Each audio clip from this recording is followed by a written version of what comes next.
Hello student, welcome to my YouTube channel basic class. आज हम जो है निबंध लेखन के बारे में टॉपिक पे पढ़ने समझने वाले हैं। तो मैंने लास्ट वीडियो में एक वीडियो अपलोड किया हुआ है जिसमें निबंध लेखन 10वीं के स्टूडेंट को कैसे करना है, जिसमें आपको संयुक्त हिंदी यानी संपूर्ण हिंदी जो 80 से 100 मार्क्स का होने वाला है होता है, उसमें आपको 80 से 100 शब्दों में आपको लिखना रहता है, वो 7 मार्क्स का होता है। और जो है संयुक्त हिंदी यानी कि कंपोजिट में आपको 60 से 70 शब्दों में लिखता रहता है, जो 4 नंबर का आपको आने वाला है। तो ये जो है मैंने बता दिया है। आज निबंध लेखन प्रकार में 5 प्रकार के आते हैं: वैचारिक, वर्णनात्मक, चरित्रात्मक, आत्मकथा और कल्पना प्रदान। चूंकि 2 निबंध पूछे जाते हैं, दो में से केवल एक निबंध आपको करना रहता है। तो आप जो है यहाँ पर इन सभी टॉपिकों को मैंने बता दिया है डिटेल में, वो वीडियो जरूर देख लिया। आज मैं आपको दिखाने वाली हूँ कि जैसे वन संपदा निबंध है तो वो कैसे है और आपको कैसे लिखना है। तो यहाँ आप देख पा रहे हैं कि वन संपदा एक निबंध है, तो हमें स्टार्ट कैसे करना है, उसको खत्म कैसे करना है, पूरा स्क्रीन पे आपको पूरा दिख रहा है। तो आप इसका स्क्रीनशॉट लेके इसका प्रिपरेशन भी कर सकते हैं, नहीं तो मैं आपको पढ़ के बता देती हूँ। पूरा वीडियो जरूर देखिएगा। देखिए, वन प्रकृति का एक महान रूप है। यह मानव के लिए प्रकृति का एक महत्वपूर्ण उपहार है। किसी भी देश के भूगोल में वनों का गहरा संबंध होता है। जलवायु और जनजीवन दोनों पर वनों का बहुत प्रभाव पड़ता है। ये इसका पहला ग्राफ हो गया। दूसरे में देखिए, मनुष्य पुराने जमाने में वनों में ही रहता था। आदि मानव ने वनों में रहकर ही सभ्यता और संस्कृति के मूल पाठ सीखे थे। पुराने जमाने में भारत में शिक्षा के केंद्र भी प्रायः वनों में ही होते थे। ये शिक्षा केंद्र गुरुकुल के नाम से प्रसिद्ध थे। फिर आगे देखिए कि वन संरक्षण का अर्थ है वनों को बचाए रखना। देखिए, ये जो है निबंध का मध्य भाग है और मध्य भाग में विषय पर ही ज्यादा लिखा जाता है। तो वन संपदा यानी कि वन धन जो होता है, एक संपत्ति है, वो कैसी होनी चाहिए। हमारी पाठ्य पुस्तकों में भी वनों के संरक्षण के बारे में स्वतंत्र पाठ होते हैं। इसमें वनों के महत्व के बारे में बच्चों को जानकारी दी जाती है। वनों के संरक्षण के लिए वनों के आसपास रहने वाले लोगों को विशेष रूप से सचेत करना चाहिए। उनके लिए ईंधन की कोई वैकल्पिक व्यवस्था करनी चाहिए ताकि वे ईंधन के लिए पेड़ों को न काटें। कुछ स्वार्थी लोग अपनी कमाई के लिए वनों को अंधाधुंध कटाई करते हैं। ऐसे लोगों को कड़ी सजा मिलनी चाहिए। वनों में उत्पन्न होने वाली वस्तुओं पर आधारित लघु उद्योगों के विकास पर भी ध्यान देना चाहिए। अब देखिए, अब लास्ट पॉइंट आ रहा है। अब इसका समापन कैसे करना है। वनों का संरक्षण करने से कई लाभ होते हैं। वनों के कारण अच्छी वर्षा होती है, इसमें खेतों की पैदावार होती है। वनों के कारण जमीन का कटाव रुकता है, यानी कि जिसे बोलते हैं मृदा अपरदन। उत्तम जलवायु के लिए वनों का होना बहुत जरूरी है। वनों से वातावरण शुद्ध होता है। वनों की अंधाधुंध कटाई से वर्षा की मात्रा घटती है, इससे अकाल पड़ने की संभावना बढ़ती है। वनों के विनाश से औषधियों के लिए जरूरी जड़ी बूटियों की कमी पड़ जाती है। वन काटने से जंगली जानवर गांवों की ओर भागते हैं। वे गांवों में उत्पात मचाते हैं, इससे गांव वालों के लिए खतरा उत्पन्न हो जाता है। तो इस तरीके से आप ये वाला टॉपिक कंप्लीट करेंगे। आगे भी 2-3 टॉपिक मैं दिखा रही हूँ, वीडियो को पूरा जरूर देखिएगा। तो देखिए, वन के जो लास्ट है, ये हमारे देश की बहुमूल्य संपत्ति है। हमें गोंद, लाख, शहद, रबर, बेंत, बीड़ी बनाने के पत्ते, इमारती लकड़ियां आदि वस्तुएं वनों से ही मिलती हैं। कई उद्योग केवल वनों पर ही आधारित है। पर्यटन उद्योग के विकास के लिए भी वनों का संरक्षण बहुत जरूरी है। सचमुच वनों का संरक्षण हमारा राष्ट्रीय कर्तव्य है। तो ये देखिए, वन के पर आपने लिखा। इसी तरीके से स्क्रीन पर आपको दूसरा प्रदूषण मुक्त त्योहार दे दिया है। अगर तो आप कैसे लिखेंगे, स्क्रीन पे ये पूरा आपको दिख रहा है, आप इसको आसानी से रीड कर सकते हैं। मैं इसको थोड़ा स्टार्टिंग रीड कर देती हूँ, पढ़ देती हूँ कि त्योहार किसी देश की सांस्कृतिक चेतना के मुख्य अंग हुआ करते हैं। उन त्योहारों से हमें यह पता चलता है कि कोई राष्ट्र, वहाँ रहने वाली जातियां, उसकी सभ्यता और संस्कृति कितनी अपनत्वपूर्ण, कितनी ऊर्जावान और कितनी जीवंत है। त्योहारों के माध्यम से कोई जाति अथवा राष्ट्र अपने सामूहिक आनंद को प्रकट करता है। हमारे देश में विभिन्न धर्मों के लोग मिलजुल कर रहते हैं। सबके अपने अपने त्योहार हैं। हिंदू लोग दिवाली, होली, नवरात्र, रक्षाबंधन तथा ईसाई लोग क्रिसमस, सिख भाई वैसाखी तथा मुस्लिम भाई ईद का त्योहार मनाते हैं। हमारे कुछ त्योहारों के कारण वातावरण में प्रदूषण, ध्वनि प्रदूषण, भूमि प्रदूषण तथा जल प्रदूषण बढ़ जाता है। इन प्रदूषणों का सीधा प्रभाव हमारे स्वास्थ्य पर पड़ता है।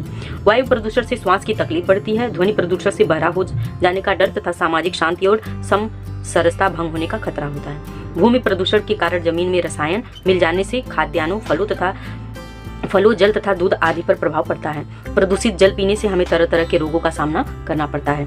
हमारे कुछ त्योहार ऐसे हैं जो प्रदूषण में वृद्धि करते हैं। इस तरीके से आप त्योहार कैसे वृद्धि करते हैं। होली में रंग का प्रयोग होता है, चर्म रोग का डर रहता है, कीमती जल इससे बर्बाद होता है। दिवाली के त्योहार में आतिशबाजी और पटाखे फोड़ने से ध्वनि प्रदूषण और वायु प्रदूषण भी बढ़ता है। गणेशोत्सव में मूर्तियां बना लेते हैं और उसके बाद उससे भूमि प्रदूषण होता है। और भी तो है, जैसे बकरीद पर बकरियों को काटते हैं तो उसमें जीव की हानि होती है, किसी को अहिंसा बढ़ता है, तो ये हिंसक प्रवृत्ति का त्यौहार है। इस तरीके से जो है ध्वनि प्रदूषण अपनी चरम सीमा पे पहुंच जाता है। इन सारी चीज़ों को आप ऐड कर सकते हैं। खुशी के त्यौहार होते हैं, किसी को दुख नहीं देना चाहिए, यथासंभव प्रदूषण मुक्त त्यौहार मनाएं। दिवाली पर पटाखे न फोड़ें, किसी भी त्यौहार पर जानवरों को न मारें, ध्वनि वाले पटाखे फोड़ें, कम ध्वनि वाले फोड़ें, प्राकृतिक रंगों का उपयोग करें और जो है गणेशोत्सव पे कागज या मिट्टी की मूर्तियां बनाकर प्रदूषण मुक्त हम त्यौहार मना सकते हैं। मतलब उसका उपाय भी दिया गया। इसके बाद भारतीय किसान जो है यहाँ पे स्क्रीन पे दिख रहा है आपको, भारतीय किसान के बारे में भी देख लीजिए। तो भारतीय किसान देश का अन्नदाता होता है, वह स्वयं भूखा रहकर देशवासियों का पेट भरता है। किसान जीवन भर धरती माता की जो है सेवा करते हैं, वो प्रकृति की गोद में अपना जीवन बिताते हैं। गाय बैल भैंस बकरी आदि पशु उनके सच्चे मित्र होते हैं। आकाश सूरज चांद ही उनके पथ प्रदर्शक हैं। समाज का सच्चा हितैषी और विश्व बंधुत्व का पोषक होता है। वो अपने देश की ऋण है, इसलिए किसान का आदर सबका करना परम कर्तव्य है। दोस्तों आज के ज़माने में अगर कोई कह दे कि मेरे पिताजी किसान है तो उसको बहुत शर्म आती है, लेकिन उसको गर्व होना चाहिए कि हमारे पिताजी किसान है या हमारे दादाजी किसान है, क्योंकि वो ऐसा इंसान है जो पूरे विश्व का पेट भरने में अपना योगदान देता है। आज का भारतीय किसान सड़ी गली मान्यताओं, दकियानुसी विचारों और अंधविश्वासों से दूर और पहले की तुलना में चुस्त दुरुस्त सचेत और जागरूक है। कोई साहूकार या महाजन उसे आसानी से अपने चंगुल में नहीं फंसा सकता। वह महाजन से नहीं ग्रामीण विकास बैंक से कर्ज लेता है। पुराने ढर्रे की कृषि यंत्रों को छोड़कर ट्रैक्टर, ट्रिवलर, थ्रेशर, हार्वेस्टर आदि आधुनिक कृषि यंत्रों की सहायता से खेती करता है। उन्नतशील किस्म में संकरित बीजों को अपनाकर उसने अपनी पैदावार में कई गुना वृद्धि की है। मतलब अच्छी प्रकृति के बीजों का इस्तेमाल करता है। उन्नतशील शब्द नहीं समझ में आ रहा है तो आप कहते हैं कि अच्छी प्रजाति के संकरित बीजों का प्रयोग करता है। उसके बाद शिक्षा के प्रसार में भी वो विकसित हुआ है। वो अपने साथ साथ देश की दुनिया की भी जानकारी रखता है। कृषि की विकसित नई नई विधियों, यंत्रों, बीजों व उर्वरकों की भी रेडियो तथा दूरदर्शन से जो है द्वारा जानकारी हासिल करता है। आजकल इंटरनेट की सेवा से भी वो जानकारी हासिल करता है। किसान अब टेलीफोन द्वारा घर बैठे बैठे अपनी समस्या का समाधान कृषि विभाग की हेल्पलाइन या किसान कॉल सेंटर से लेता है, जानकारी लेता है। इसके रिजल्ट में परिणाम स्वरूप उसके जीवन में तेजी से बदलाव आया है। आज बैलों का स्थान ट्रैक्टर ने ले लिया, इससे पैदावार में वृद्धि हुई है, किंतु गोधन का ह्रास भारतीय समाज के लिए शुभ लक्षण नहीं है। गाय बैलों की गोबर से बनी कंपोस्ट खाद की कमी के कारण भूमि की उर्वरता में निरंतर कमी आ रही है। रासायनिक उर्वरकों से आखिर कब तक भूमि की उर्वरता शक्ति दोहन किया जाएगा? पहले की चहल पहल और रौनक अब गायब हो गई है। क्या कृषक समाज गोधन की वृद्धि के लिए प्रयत्नशील होगा? देखिए अब इसका लास्ट कितना जिज्ञासा में खत्म किया है इस निबंध में कि एक क्वेश्चन मार्क डाल के छोड़ दिया है। यहाँ पे लास्ट में एक क्वेश्चन मार्क डाल के छोड़ दिया है। तो इस तरीके से आप लिखेंगे ना तो आपको डेफिनेटली पूरे मार्क्स मिलने वाले हैं। तो चलिए अगले टॉपिक पर देखते हैं। तो अब देखिए ये टॉपिक है मेरा प्रिय नेता अथवा मेरा आदर्श नेता। इसमें मुद्दे क्या है? प्रस्तावना पहले व्यक्तित्व में आकर्षण दूसरे पैराग्राफ में, फिर क्या है अदम्य साहस, देशवासियों के लिए प्राण। ये टॉपिक है, ये आपको लिखना नहीं है, आपको करना ये है, लेकिन ध्यान में इन सभी टॉपिकों को रख के करना है। जैसे हमारे देश में अनेक आदरणीय व महान नेता हुए, किंतु वे सर्वाधिक प्रिय नेता तो पंडित जवाहरलाल नेहरू ही है। मैंने नेहरू जी के बारे में काफी कुछ सुना और पढ़ा है।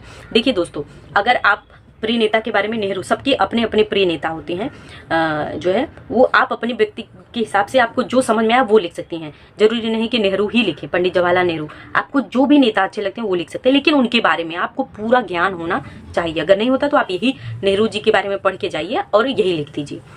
पंडित जवाहरलाल नेहरू के व्यक्तित्व में निराला आकर्षण था। उन्हें देखने के लिए लाखों की भीड़ उमड़ पड़ती थी। जब कभी भी देश से किसी भाग में जाते थे तो लोग सड़क के दोनों ओर खड़े होकर वहां उनसे गुजरने की प्रतीक्षा करते थे।